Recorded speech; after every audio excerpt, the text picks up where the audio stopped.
अस्सलाम वालेकुम जी। आज की वीडियो में हम बात करेंगे बहरिया टाउन 2 के हवाले से, क्योंकि बहुत ज़्यादा क्लाइंट्स, मैं तो सबसे ये कह रहा हूँ कि थोड़ा सा इंतज़ार कर लें, अभी उसमें टाइम है। हफ्ते 10 दिन के बाद जब प्रॉपर चीज़ें अनाउंस होंगी तो फिर आपसे शेयर करेंगे। लेकिन जितनी ज़्यादा क्यूरीज मेरे पास आ रही हैं, कुछ लोग उस पर ये जानना चाह रहे हैं कि मार्केट कैसी चलेगी, क्या होगा। मेन क्वेश्चन ये है, सो इन्वेस्टर्स का मेन सवाल ये है कि जी होगा क्या। तो सर देखें, इसमें पहली चीज़ ये है कि हम सब लोग जितने भी एक्सपर्ट हैं प्रॉपर्टी में, अपने आप को समझते हैं या कोशिश करते हैं उसको उस पर थोड़ी रिसर्च करके आपके साथ इन्फॉर्मेशन शेयर करने की। उनकी जो मेन जो नॉलेज है वो माजी पे या ट्रेंड्स पे बेस कर रही होती है। सो उन्हीं ट्रेंड्स को स्टडी किया जाता है, हिस्टोरिकल फैक्ट्स जो होते हैं उसको स्टडी किया जाता है, आपके सामने कुछ रखा जाता है। फिर उसके अलावा जो इकोनॉमिक फैक्टर्स होते हैं, अदर जो सिटी में जो जो डेवलपमेंट्स हो रही होती हैं, जिस तरह काम चल रहा होता है, वहाँ वहाँ जो जो मसाइल होते हैं या जो जो अच्छी चीज़ें नज़र आ रही होती हैं, उसकी बेसिस के ऊपर एक ओपिनियन बना के आपके सामने रखी जाती है कि ये ट्रेंड हम महसूस कर रहे हैं कि आगे फॉलो होगा और इस पर कुछ होगा। लेकिन देखें, सूरत हाल ये होती है कि मैं अक्सर ये कहता हूँ कि जितनी भी बिज़नेस यूनिवर्सिटीज़ हैं, आप एमबीए कर लें लम्ब से या आईबीए से या किसी भी और इदारे से, तो आपको वहाँ पे जितने भी लोग मिलते हैं पढ़ाने वाले, जो बिज़नेस पढ़ा रहे होते हैं, उनमें से कोई कामयाब बिजनेसमैन नहीं आपको मिलता कि मियाँ मंशा साहब वहाँ पर पढ़ा रहे हों, या आफ्ताब टपाल साहब जो टपाल के ऑनर हैं वो पढ़ा रहे हों, या और कोई इस तरह के जो बड़े बिजनेसमैन, बिजनेस टाइकून्स हैं, मतलब रियाज साहब वहाँ पढ़ाने जा रहे हों। तो ऐसा नहीं होता ना। तो वो जो जो रूल्स आपको पढ़ा रहे होते हैं, एक्चुअली ग्राउंड रियलिटी के अंदर सूरत हाल कुछ और होती है, जिससे एक बिजनेसमैन और एक बंदा जो है वो ऑन ग्राउंड वहाँ पे फेस कर रहा होता है, उसके मुताबिक वो रिस्क ले रहा होता है, उसके मुताबिक डिसीजन ले रहा होता है। सो प्लीज़ आप सबका कंटेंट सुनें, सबकी बात सुनें, सबकी अपनी एक लॉजिक जो है वो डेवलप करें, डॉट्स अपने कनेक्ट किया करें, अपनी नज़र से चीज़ों को देखा करें, दूसरों के एनके पहनने की ज़रूरत नहीं होती। मैं भी नहीं पहनता, आप भी ना पहना करें, अपनी नज़र से दुनिया को देखा करें, लेकिन सुने सबको। पहली चीज़ ये कि जब हम इसकी थोड़ी सी ट्रेंड्स की बात करते हैं बहरिया टाउन 2 के हवाले से, तो मैं ये देखता हूँ कि जब बहरिया 1 आया, अगर हम उसको स्टडी करें कि उस वक्त क्या हुआ था। बहरिया टाउन 1, जब बहरिया टाउन मेन जब लॉन्च होने आया, क्योंकि शुरू में जब इन्होंने अपने कमर्शियल प्रोजेक्ट्स दिए, जिस पे बहुत कम फिर लोग अभी आज उसकी बात करते हैं, जिस तरह बहरिया आइकॉन आया, क्लिफ्टन पे जो था, इब्न कासिम पार्क के पास वो था। फिर होशांग का प्रोजेक्ट था, ओपेल था, फिर उसके बाद एक बहरिया टाउन टावर था। ये मतलब बहरिया टाउन टावर डिलीवर हो चुका हुआ है, ये मेन उसके ऊपर है, तारिक रोड पे ये प्रोजेक्ट है, और ग्राउंड प्लस 27 की बिल्डिंग है। सैनमा भी इसमें मेरे ख्याल में ऑपरेट है। उसके अलावा फिर ओपल जो है, ये एक प्रोजेक्ट है बहरिया टाउन का, जो कि अगर आप मेट्रोपोल से आ रहे हैं टूवर्ड्स शारा फैसल एयरपोर्ट की तरफ, तो आवारी जैसे ही आप क्रॉस करते हैं टर्निंग के साथ ही, तो वहाँ पे ये प्रोजेक्ट है, एट्री मॉल के साथ ये है। हुशांग का प्रोजेक्ट है जो कि मैरियट और पीसी, उसकी बैक साइड पे ये प्रोजेक्ट है।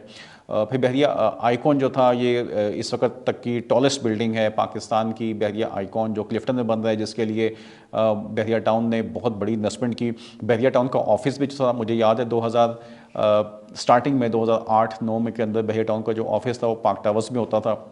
तो पार्क टावर्स कराची की, क्योंकि डॉल्फिन मॉल भी नहीं बना था, तो फोरम के बाद पार्क टावर्स की बिल्डिंग थी, और पार्क टावर्स जो है one of the crowdy, one of the best area shopping के लिए, और जितनी एलीट थी पूरे कराची की वो आपको वहाँ नज़र आती थी पार्क टावर्स के अंदर। अब थोड़े से हालात वहाँ पे मुख्तलिफ हो चुके हैं, क्योंकि बहुत सी ऑप्शंस लोगों के पास आ गई हैं। बहरिया टाउन ने अपना कमर्शियल ऑफिस वहाँ पे इस्टेब्लिश किया था, ऑफिशियल ऑफिस था बहरिया का, उसके सामने इन्होंने काम स्टार्ट किया बहरिया आइकॉन के ऊपर। ग्राउंड प्लस 69 की बिल्डिंग है ये, 6-7 फ्लोर इसके नीचे हैं, जिसमें पार्किंग को मुख्तलिफ वो दी हुए हैं। इसके अंदर एक शॉपिंग मॉल आ रहा है, कोई सब लग्जरी अपार्टमेंट्स हैं 40 फ्लोर्स के ऊपर, दैन उसके बाद होटल्स हैं, फिर उसके बाद मॉल ऑफ कराची इसमें आएगा। अच्छा, अब ये बिल्डिंग भी 2023 में मेरे ख्याल में आ जाएगी मार्केट के अंदर। अभी थोड़ा सा काम इस पर स्लो चल रहा है, ऑफिस भी ऑब्वियसली उसके अंदर होंगे। बहरिया जब वहाँ पर आया और बहरिया टाउन ने जब लॉन्च करने का कहा 2014 में कि हम फॉर्म देंगे और इस पर काम शुरू होगा रियल एस्टेट मार्केट में, तो बहरिया ने इनिशियल बेसिस पे, लोकेशन भी बहुत कम लोग जानते थे, और सुपर हाईवे के ऊपर तो मतलब बकाई के बाद या गडाप गडाप तक का एरिया जो है, ये भी बहुत ही कराची से बाहर का एरिया समझा जाता था उस ज़माने के अंदर। और बहरिया ने जब इसमें अपने ऑफिस के सामने ही ये जो आइकॉन टावर था, वहाँ से उन्होंने इसके फॉर्म्स देने शुरू किए। फर्स्ट टाइम बहरिया ने पब्लिक को से डायरेक्ट इंटरेक्ट स्टार्ट किया, लोगों ने वहाँ से फॉर्म शुरू किए। इसके साथ साथ वो तमाम लोग जो बहरिया से शुरू से काम करते आ रहे थे, बहरिया टाउन के साथ पंजाब से, उसमें लाहौर इस्लामाबाद के बहुत से डीलर आज़ाद थे, वो सब लोग भी वहाँ से माइग्रेट किए, मूव किए और वो कराची में आ गए। उन्होंने मेन जो एरिया डेवलप हुआ वो था जी तौहीद का एरिया जो था, अगर आप अब्दुल्ला शाह गाजी साहब के मज़ार से ये जो 26 स्ट्रीट वाला एरिया है ये मेन डेवलप हुआ। और इसके ऊपर जो है तो मेन ब्रोकर्स जो थे बहरिया टाउन के, बड़े बड़े जो नाम थे, जो इनको वो ऑथराइज डीलर कहते हैं, वो उन्होंने अपने मेन पे ऑफिस बना लिए। और फिर वो पीछे का जो एरिया था, मेरा नहीं ख्याल कोई एक भी बिल्डिंग तौहीद के अंदर ऐसी होगी या एक भी 100 गज़ की बिल्डिंग भी ऐसी होगी जिसमें आपको किसी ब्रोकर के ऑफिस ना मिलते हो। सो उसको एक ज़माने में बहरिया की मंडी कहा जाता था। सो मंडी से मुराद ये कि जिस तरह आप किसी बकरा मंडी या सब्ज़ी मंडी में जाते हैं तो आपको आवाज़ें लगती हैं, इस तरह वहाँ पे शाम के टाइम चाय के होटलों पे और बहरिया के फार्म्स पे काम हो रहा होता था। लोग बाकायदा खड़े होते थे खाली प्लॉट्स पे और डीलिंग हो रही होती थी। 5,000 रुपये 10,000 रुपये के ऊपर एक फॉर्म बहरिया का इधर से इधर हो रहा होता था वहाँ पे। ये पूरा एक सिनेरियो था। उसके बाद बहरिया टाउन ने क्या किया कि बहरिया ने जब अपना गेट और सब चीज़ें वहाँ पे इस्टेब्लिश कर ली तो उन्होंने डेवलप करते के साथ ही उन्होंने वहाँ पे बहुत अच्छा जो काम ये किया बहरिया ने कि उन्होंने कराची के लोगों की थोड़ी नफ्सियात स्टडी की। उन्होंने देखा कि यहाँ के लोग जो हैं बहुत एक तंग माहौल में रह रहे हैं, इनको कोई एक अच्छा डेवलप पार्क ही नहीं है पूरे कराची में। तो उन्होंने सबसे पहले लोगों को आने दिया, बहुत तेज़ी के साथ लोगों को वेलकम किया, गेट बन गया, गेट ओपन हो गया, लोग वहाँ जा रहे हैं बहरिया के अंदर। स्टार्टिंग पे उन्होंने KFC बना दिया, उसके बराबर में उन्होंने पिज़्ज़ा हट बना दिया, झूले लगा दिए, पार्क बन गया, उसके सामने कार्निवल का एरिया डेवलप होने लग गया और आपको एक लंबा एरिया मिल गया। लॉन्ग ड्राइव करें, आप घूमें फिरें बहरिया के अंदर, आप मिडवे तक जाइए, कोई बिल्डिंग नज़र नहीं आ रही होती थी आपको और आप पूरे बहरिया में गाड़ियाँ दौड़ाते फिर रहे थे, आप देख रहे थे। सो मेन जो हमारा जितने भी ब्रोकर और डीलर हज़रात थे बहरिया के, वो सब काम कर रहे थे वहाँ से मेन तौहीद से। और यहाँ पे उन्होंने आहिस्ता आहिस्ता बहरिया ने मेन जना के ऊपर उनको कंटेनर रखने की इजाज़त दे दी। जो उनके डीलर्स थे उन्होंने ये कहा कि जी आप यहाँ कंटेनर रखिए और यहाँ से आप काम कीजिए। सो वो लोग जो इनिशली आए वो बड़ा अच्छा उन्होंने वहाँ पे बिज़नेस किया। और उसके बाद जो डेवलपमेंट वहाँ पर हुई है वो बेसिकली हुई है जब बहरिया ने अपनी जो इन्वेंट्री थी उसकी पोजीशन देनी शुरू की है। सो सबसे पहले कायद विलास, क्योंकि मेन लोग वहीं रहते थे, DHA में रहते थे और DHA जो लोकल भी जो काम कर रहे थे बहरिया टाउन का वो रहते DHA के अंदर थे और वहाँ से वो मूव करते थे, मेन ऑफिस वहाँ होते थे सबके और फिर यहाँ पे काम कर रहे होते थे। कुछ ब्रोकर्स ऐसे थे जो ऑलरेडी DHA सिटी के साथ काम कर रहे थे तो उनके लिए ये इतना मुश्किल नहीं था ट्रैवल करना, लेकिन कुछ नए लोग भी इसमें आए। फिर आहिस्ता आहिस्ता जब बहरिया टाउन ने कायद विला और इकबाल विला और अपार्टमेंट्स का एरिया इसको जब डेवलप करके लोगों को इसकी पोजीशन देनी शुरू कर दी तो मेन जो शुरू के विलास थे यहाँ पे भी बहरिया के जो ब्रोकर्स थे उन्होंने ऑलमोस्ट घर के अंदर ही ऑफिस बना लिए, क्योंकि पंजाब से बहुत लोग आए हुए थे, इंटीरियर सिंध से बहुत लोग थे काम करने वाले। सो वहीं वो रह रहे हैं और वहीं पर ही बिजनेस स्टार्ट हो गया। सो बहरिया ने जो पहली चीज़ दी ब्रोकर्स को काम करने के लिए वो उनको फैसिलिटेट किया बहुत ज़्यादा। आपको कोई भी प्रोजेक्ट सेल करना बहुत आसान हो जाता है अगर आपको लोकेशन नज़र आ जाती है सही, वहाँ पे डेवलपमेंट होती हुई नज़र आ रही होती है और वहाँ पे आपको एक ऐसा एनवायरनमेंट क्रिएट होता है कि लोग वहाँ पे खुद ब खुद मूव कर जाते हैं, आपको लोगों को कन्विंस करना आसान होता है। सो सबसे पहला प्रोजेक्ट जो इस पूरी रोड पे आया था, एक बहुत बड़ा प्रोजेक्ट, वो था जी DHA सिटी का प्रोजेक्ट। और हमें याद है कि 2015-16 में जाके तो DHA सिटी के जो ब्रोकर्स थे वो वहाँ जाके शोर मचा रहे थे DHA के साथ कि आप एटलीस्ट लाइट्स तो ऑन कर दें, अब बहरिया आ गया है, हमारे तमाम इन्वेस्टर्स वहाँ से निकल के वहाँ मूव कर रहे हैं तो थोड़ा सा कुछ करें। उसके बाद फिर DHA ने भी 5-6 साल में पीछे थोड़ा सा अपने प्रोजेक्ट के ऊपर तवज्जो दी और उसको उठाने की कोशिश की। सो बहरिया टाउन ने पहली जो चीज़ की वो उन्होंने ये वाला एरिया किया था कि अब समझने की बात यह है कि मैं ये आपको इसलिए थोड़ी सी वजाहत कर रहा हूँ कि अगर बहरिया टाउन फेज़ 2 कि अंदर आप ये ना समझिए कि वहाँ पे फौरी तौर के ऊपर कुछ लिवेबल एरिया वो मतलब है आपके लिए। ऑब्वियसली बहरिया ने 2 साल की कमिटमेंट दी है, उससे पहले भी लोग वहाँ पे प्रोजेक्ट करेंगे, लेकिन कंस्ट्रक्शन के अंदर कम से कम आपको 2 साल का टाइम तो चाहिए होता है किसी एरिया के अंदर। बहरिया वहाँ पे आपको लाइट्स दे देगा, पानी प्रोवाइड कर देगा, सड़कें वो बना चुके हैं ऑलरेडी वहाँ पे, लेकिन फिर भी कंस्ट्रक्शन का जो एक ड्यू टाइम जो है वो कम से कम 2-2.5 साल का टाइम है, ये लगेगा। और मेरी ये प्रेडिक्शन है कि सबसे पहले बहरिया खुद अपने ही प्रोजेक्ट वहाँ पर देगा कंस्ट्रक्ट करके। वो अपार्टमेंट आ सकते हैं, वो कंस्ट्रक्टेड विलाज आ सकते हैं, घरों की शक्ल में आ सकते हैं, जो बहरिया आपको देगा कि जी आप यहाँ पर आइए और रहना शुरू कीजिए, क्योंकि बहरिया की अपनी कंस्ट्रक्शन बहुत फास्ट होती है। सो वो उसको शायद 2 साल के अंदर अंदर कंप्लीट करके हैंडओवर कर दे और लोग वहाँ पे मूव कर जाएं। मेनली जो मैं 1-2 फ़र्क देख रहा हूँ वो ये देख रहा हूँ कि बहरिया टाउन के अंदर, बहरिया टाउन 1 के अंदर मुझे ये लगता है कि रेंटल वैल्यू में थोड़ा सा इजाफा होगा, कंस्ट्रक्टेड प्रॉपर्टी की। प्लॉट्स तो चलें अपनी जगह पे, वो है, इन्वेस्टर की चीज़ को देखते हैं। इन्वेस्टर जो होता है वो जब भी कोई नया प्रोजेक्ट आता है तो वो जिस तरह कहते हैं लॉन में कोई नया प्रिंट आता है तो लोग कहते हैं कि जी इसको तो पहन के देखते हैं, खवातीन कहती हैं, तो इसी तरह इन्वेस्टर भी नई चीज़ को चेक ज़रूर करता है कि ये जो नया प्रिंट आया है इसको हम जरा देखते हैं कि ये कैसा लगता है। तो नई डील जो आएंगी, नया जो प्रोजेक्ट आएगा बहरिया का, ऑफकोर्स वहाँ पे काम होगा, इन्वेस्टर्स को ट्राई करना चाहेगा, क्योंकि एक ये सब चीज़ें होती हैं देखें रिस्क लेने वाली। ये एंड यूज़र तो खैर एक अलग तरह से सोचता है, लेकिन जो इन्वेस्टर होता है वो कहते हैं ना कि हाई रिस्क हाई रिटर्न, तो जितना बड़ा रिस्क है उतने बड़े ही रिटर्न्स मिलते हैं। तो इसलिए जो इन्वेस्टर्स होते हैं जो जो जानते हैं कि इन्वेस्टमेंट कैसे होती है, वो लाजमी वहाँ जाते हैं और वो उसके हिसाब से उसको टेस्ट भी करते हैं। लेकिन जो मैं बात कर रहा हूँ बहरिया की रेंटल वैल्यू की, वो मैं इसलिए कह रहा हूँ कि बहरिया टाउन 1 जो अभी जहाँ लोग आबाद हैं, देखें इससे पहले अभी बहुत सी तादाद ऐसी है जो आज भी नाज़िमाबाद से, DHA से, मुख्तलिफ पूरे कराची से वो जाते हैं बहरिया टाउन में, डेली काम करते हैं और फिर वापस आते हैं शाम को। अब बहुत बड़ी तादाद है ऐसी जो वहाँ पे जॉब कर रहे हैं, इवन बहरिया के अंदर भी इन्वॉल्व हैं और वहाँ मुख्तलिफ प्राइवेट बिजनेसेस के अंदर इन्वॉल्व हैं, अदर दैन रियल स्टेट भी वो वहाँ पे काम कर रहे हैं। मुझे ये लगता है कि जब बहरिया फ़ेज़ 2 आबाद होगा और लोग वहाँ पे क्लाइंट्स को लेके जाना स्टार्ट करेंगे, उनको लोकेशन विजिट करवाई जाएंगी, उनको मैप दिखाए जाएंगे अपने इन्वेस्टर्स को, लोग वहाँ पे विजिट स्टार्ट कर देंगे, तो ऑब्वियसली बहरिया वहाँ पे कंटेनर ऑफिस तो देगा। वहाँ पे लोग जो इनके ऑथोराइज डीलर्स हैं वहाँ पे भी ऐसे ही मेन इकबाल एवेन्यू जिसका नाम रखा गया है, 400 फीट की वो रोड है, उस रोड के ऊपर वहाँ पे कंटेनर्स आ जाएंगे बिल्डर्स के और वहाँ पे ब्रोकर्स के, वहाँ पे काम शुरू हो जाएगा डीलर्स का।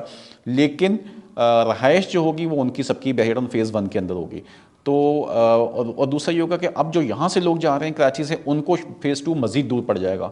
वो मज़ीद आगे जितना ये बहरिया है इतना ही आगे मज़ीद वो ट्रैवल करेंगे बहरिया टाउन 2 के लिए, तो उनकी जो ऑपरेटिव कॉस्ट है वो बढ़ जाएगी। तो उनको फ्यूल, उनका टाइम, उनकी एनर्जी, रिस्क फैक्टर, वो सब चीज़ें जब वो कैलकुलेट करेंगे तो मुझे लगता है कि वो सब के सब लोग मूव करेंगे बहरिया टाउन फ़ेज़ 1 के अंदर। और यहाँ जो कंस्ट्रक्टेड प्रॉपर्टी है वो भले बहरिया की अपनी है या प्राइवेट कंस्ट्रक्शन हो रही है या वर्टिकल जो बन रहे हैं वहाँ पे, इनके अंदर भी जो रेंटल वैल्यू है मुझे लगता है कि अगले 1 से 2 साल के अंदर मैं उसको मैं स्टेबल होते हुए देख रहा हूँ, उसकी प्राइसिंग में ऊपर जाते हुए देख रहा हूँ। उसके साथ साथ स्कीम 33 के जो प्रोजेक्ट्स हैं इस वक्त, जो मलिर के जो बाहर जो रोड बनी हुई है इसके ऊपर भी जो कंस्ट्रक्शन हो रही है, स्कीम 33 के अंदर जो वर्टिकल प्रोजेक्ट्स बन रहे हैं इनके अंदर भी जो रेंटल वैल्यू है वो बढ़ेगी। क्योंकि अगर आपने काम करना है, आप रियल एस्टेट से वाबस्ता हैं, आप किसी ना किसी तरह बहरिया के अंदर एक बड़ा ऑब्वियसली एक अच्छी अपॉर्चुनिटी है, उसमें अगर आप जाते हैं काम करने के लिए तो आपको फिर उसके करीब होना है ताकि आपकी जो कॉस्ट आ रही है वो थोड़ी सी आप उसको मिनिमाइज़ कर सकें। सो मुझे लगता है कि रेंटल वैल्यू की एक बात है, ये थोड़ी स्टेबल होगी। दूसरी चीज़ जो मैं देखता हूँ वो ये देखता हूँ मैं कि 2 किस्म के इन्वेस्टर होते हैं, हम हमेशा सुनते हैं, एक होता है शॉर्ट टर्म, एक होता है लॉन्ग टर्म। अब हमारे यहाँ मसला ये है कि जो शॉर्ट टर्म इन्वेस्टर है ना, वो शायद वो आ गया 1 हफ्ते पे कि भाई मैं कुछ ऐसा फिक्र नहीं करते, शॉर्ट टर्म इन्वेस्टमेंट है, 1 महीने के लिए ले लें, 15 दिन ले लें, 20 दिन ले लें। शॉर्ट टर्म इन्वेस्टमेंट कम से कम 1 साल की होती है। सो 1 साल से कम की जो अगर आप इन्वेस्टमेंट करते हैं तो इसको आप शॉर्ट टर्म लेकर चलें, इसको शॉर्ट टर्म कहा जाता है। और जब हम लॉन्ग टर्म इन्वेस्टमेंट की बात करते हैं तो वो एटलीस्ट 5 ईयर्स की होनी चाहिए। यानी ऐसे किसी जगह पे आप जाकर जब ज़मीन लेते हैं, ओपन लैंड है या कोई ऐसा प्रोजेक्ट है, बहरिया में हो या DHA में हो या कहीं भी हो, तो आप उसके लॉन्ग टर्म इन्वेस्टमेंट समझते हैं। उसका मतलब ये होता है कि मैं इसको 5 साल तक रखूँगा इस चीज़ को, या 5 साल के बाद मैं इसको ट्रेड करूँगा, तो उसमें ऑब्वियसली आपको बड़ा फ़ायदा होगा। और आपको पता है कि FBR के जो नए टैक्स जो आए थे इस साल में, उसके 5 ईयर्स के बाद तो आपकी ऑलमोस्ट वैसे भी टैक्स फ्री वो प्रॉपर्टी आपकी बन जाती है उस केस के अंदर। सो ये एक मेन चीज़ है कि बहरिया टाउन के अंदर जो इन्वेस्टमेंट अभी जो होनी चाहिए, जो इन्वेस्टर आएगा मैं समझता हूँ फ़ेज़ 2 के अंदर, जो शॉर्ट टर्म इन्वेस्टमेंट के साथ साथ मैं इस समय जो लोगों को मशवरा दे रहा हूँ अपने क्लाइंट्स को, मैं दे रहा हूँ कि जी एक मिड टर्म इन्वेस्टमेंट का प्लान करें। शॉर्ट टर्म और लॉन्ग टर्म के साथ साथ एक मिड टर्म इन्वेस्टमेंट लेकर आइए जिसका ड्यूरेशन मैं अपने जहन में समझता हूँ 1.5 साल से 2.5 साल का। 1.5 साल से 2.5 साल का मैं इसलिए समझ रहा हूँ, उसका जो टाइम पीरियड समझ रहा हूँ कि एक तो पाकिस्तान के जो आपके पॉलिटिकल सिनेरियो है वो सब का सब क्लियर हो जाएगा 2023 के अंदर। 2023 के अंदर और बहुत से प्रोजेक्ट्स चल रहे हैं हमारे यहाँ पाकिस्तान के अंदर भी, पाकिस्तान से बाहर भी अच्छी जो खबरें हैं वो नज़र आएंगी आपको अगले 1-2 साल के अंदर। सो उससे थोड़ा सा ये जो एक डिप्रेशन में गई हुई है इस वक्त पूरी इकोनॉमी दुनिया का, जो एक रिसेशन चल रहा है, ये भी वापस से हमें नज़र आएगा कि 1-2 साल में ये ऊपर जाना शुरू होगा, आपको बहुत अच्छा गेन मिलेगा। अच्छा, बीच में ऑब्वियसली अपॉर्चुनिटी मिलती है, हर इन्वेस्टर को आती है कि जी आपने चीज़ इतने की ली थी, अब उसका रेट इतना हो गया है, चंद महीने के बाद, चंद दिनों के बाद, चंद हफ्तों के बाद। तो ऑब्वियसली अगर आप चाहें तो उस वक्त आप उसको वहाँ से गेन कर सकते हैं, गेन निकाल के आप वहाँ से मूव कर जाइए। लेकिन अपने पास एटलीस्ट बैकअप प्लान जो आप लेकर आएंगे अपने पास, वो आप 1.5 साल से 2.5 साल का प्लान लेकर आएँ। अगर आप एक अच्छे तरीके से प्रॉफिट कमाना चाहते हैं, साफ़ सुथरा जो है वो काम करना चाहते हैं, किसी प्रोजेक्ट में इन्वॉल्व होना चाहते हैं, या कुछ एक अच्छी प्रॉफिटेबल उसमें डील में जाना चाहते हैं, तो मेरे हिसाब से कम मिड टर्म आपको इन्वेस्टमेंट का प्लान करना चाहिए। जो बाकी वो हैं फॉर्म्स हैं या ट्रेडिंग वाली जो चीज़ है, देखें वो पे रिस्क है, वो फिर आप प्रॉपर्टी के साथ हमेशा अपडेट रहते हैं। आपकी प्रॉपर्टी बहुत ऊपर भी जा सकती है, आपकी प्रॉपर्टी बहुत नीचे भी जा सकती है। सो वो थोड़ा सा मैं समझता हूँ कि एक तो वो चीज़ है, ट्रेडिंग अगर मिलती है तो अपॉर्चुनिटी में आप उसको कैश करवा दीजिए, अदरवाइज आप उसके ऊपर जो है वो बिल्कुल बेस करके उसके ऊपर ना बैठिए आप उस पर काम करने के लिए। और दूसरा ये कि बहरिया टाउन की जो अपनी वो जो डील्स हैं, वो मैं समझता हूँ कि लोग ज़्यादातर जो हैं, जो इन्वेस्टर्स होते हैं, वो कोशिश ये करते हैं कि जो हम डायरेक्ट डेवलपर के साथ या बिल्डर के साथ काम करें। सो मुझे ये लगता है कि प्राइवेट प्रोजेक्ट अगर वहाँ पे आते हैं तो उससे पहले बहरिया की अपनी जो जो वो डील्स देगा वो ज़्यादा चलेंगी। वो भले उसको बिल्डर ब्रोकर उसमें इन्वॉल्व हो जाए, क्योंकि जो हमारे ब्रोकर हज़रात हैं वो भी एक किस्म के इन्वेस्टर्स हैं, वो खुद भी अपनी इन्वेस्टमेंट्स करते हैं, उस माल को उठा लेते हैं, उनके पीछे भी इन्वेस्टर्स होते हैं, वो खुद भी इवन इन्वेस्टर बन जाते हैं सम टाइम पे उसको लेने के लिए। और तो लेकिन अब क्लाइंट जो होता है वो अब उसकी कोशिश ये होती है कि मैं ये भी एक उसकी साइकोलॉजी है कि मैं डायरेक्ट जो प्रोड्यूसर है, जो डायरेक्ट जहाँ से वो इन्वेंट्री निकल रही है, मैं उसके साथ काम करूँ। सो बहरिया के अंदर भी मैं समझता हूँ कि जब कोई ऐसी डील आती है, और अभी भी फ्यूचर में जब कोई डील आएगी बहरिया की जो वो देगा, तो उसके अंदर जो एंड यूज़र है, जो क्लाइंट है, वो उसमें जाता है, इन्वेस्टर भी उसमें जाता है। और प्राइवेट जो बिल्डर्स के प्रोजेक्ट्स हैं वो वहाँ थोड़े से निस्बतन जो है वो उसके अंदर सफ़र करते हैं।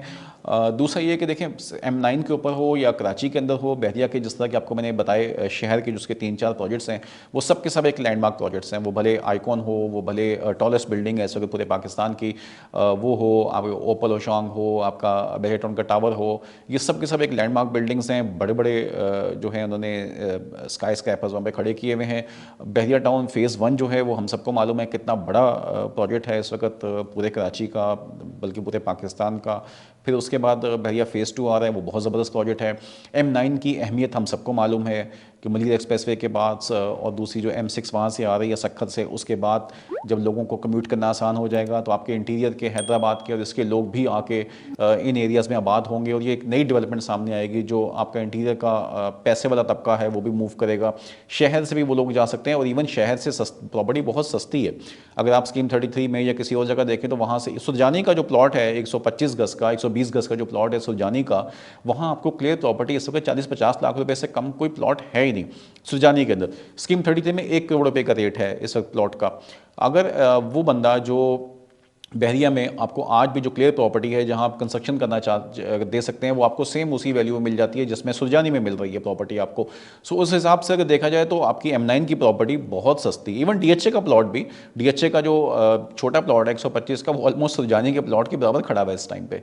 सो वो बंदा जो वहाँ पर इन्वेस्टमेंट करके फ्यूचर के अंदर उसको इन्जॉय करना चाहता है, उसके लिए तो M9 उसको नज़र आ रही है, उसका मालूम है कि यहाँ क्या फ़ायदा है। वो बहरिया टाउन हो, वो DHA हो, वो ASF का प्रोजेक्ट हो, वो किसी भी का भी प्रोजेक्ट हो जो वहाँ पे अच्छे डेवलपर्स बिल्डर्स काम कर रहे हैं। सो M9 तो जो है वो फ्यूचर है, इसमें कोई दूसरी राय ही नहीं। हाँ, लोगों को सिर्फ ये देखना है कि मुझे फ्यूल कॉस्ट कितनी पड़ेगी, मुझे बच्चों की स्कूलिंग को देखना है, मुझे अब ये सहूलियात। बात यह है कि जब वहाँ पहुँचेंगी तो ऑब्वियसली उस टाइम पे जब आप लेने के लिए जाएंगे तो वो जो प्रॉपर्टी आज आपको मिल रही है 50 लाख रुपए की, वो उस वक्त कम से कम 1.25 करोड़ 1.5 करोड़ रुपए की खड़ी होगी। और अगेन आपको अपनी अफोर्डेबिलिटी का इशू वहाँ पे फील हो रहा होगा।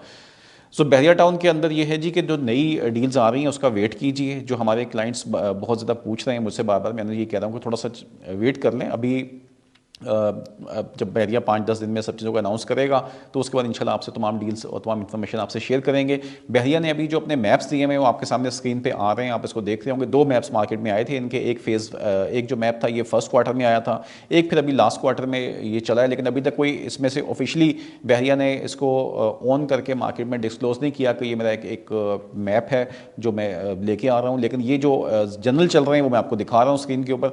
इन मैप्स के अंदर अगर आप देखें तो जो इनका फर्स्ट मैप आया था वो ऑलमोस्ट कंस्ट्रक्शन के हिसाब से था, लेकिन वो मार्केट में आउट हो गया, जिसमें उन्होंने इसको प्रायोरिटी बेस मैप को रखा हुआ है। अगर आप इसमें भी देखें तो बहरिया की जो इसकी नफ्सियात है काम करने की, और बहरिया जिस अंदाज से अपने प्रोजेक्ट को दिखाता है लोगों को, वो यही होता है जी कि वो जितनी एमिनिटीज़ हैं उनको फैला देता है पूरे बहरिया के अंदर, और वो वक्फे वक्फे से चीज़ें डेवलप करता है ताकि आप मूव करते रहें, ट्रैवल करते रहें, और फिर आप पूरे बहरिया का चक्कर भी लगा लें उसी के साथ साथ। तो आपका माइंड एक ऑलरेडी मेकअप हो जाता है। जब आप किसी जगह के अंदर, किसी इन्वायरमेंट के अंदर 1 घंटा गुजार लेते हैं, 2 घंटे गुजार लेते हैं, तो ये जो हम 2 टांगों पे चलने वाले जानवर हैं, हमें बहुत जल्दी जो है वो उसके ऊपर जो है वो हम सोल्ड हो जाते हैं कि ये बड़ी अच्छी, क्योंकि हमारा माइंड हमें उसके मुताबिक मेकअप कर देता है। सो होता ये है कि बहरिया आपको इतना अच्छा इन्वायरमेंट देता है कि आप उसके अंदर 1-2 घंटे के, आप तो शायद 4-5 घंटे भी आपको अंदाज़ा नहीं होता कि आप वहाँ पे इंजॉय कर रहे होते हैं। तो अभी भी बहरिया ने जो अपनी, आप इस मैप पे देखेंगे जो प्रायोरिटी सेट की हुई है, उसके अंदर जो है वो उसने स्टार्टिंग है, फिर उसके बाद उसके अगर आप पीछे की प्रायोरिटीज़ देखेंगे तो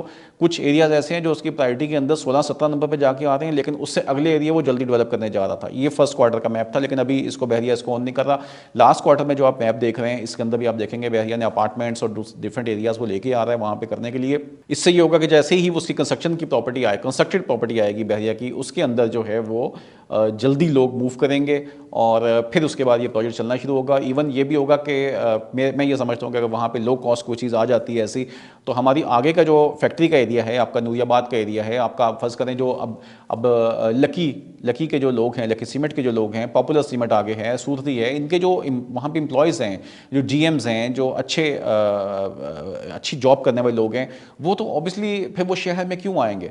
उनको तो इस बहरिया 1 से भी बहरिया 2 ज़्यादा नज़दीक पड़ेगा और वहीं पर ही मूव होने की कोशिश करेंगे।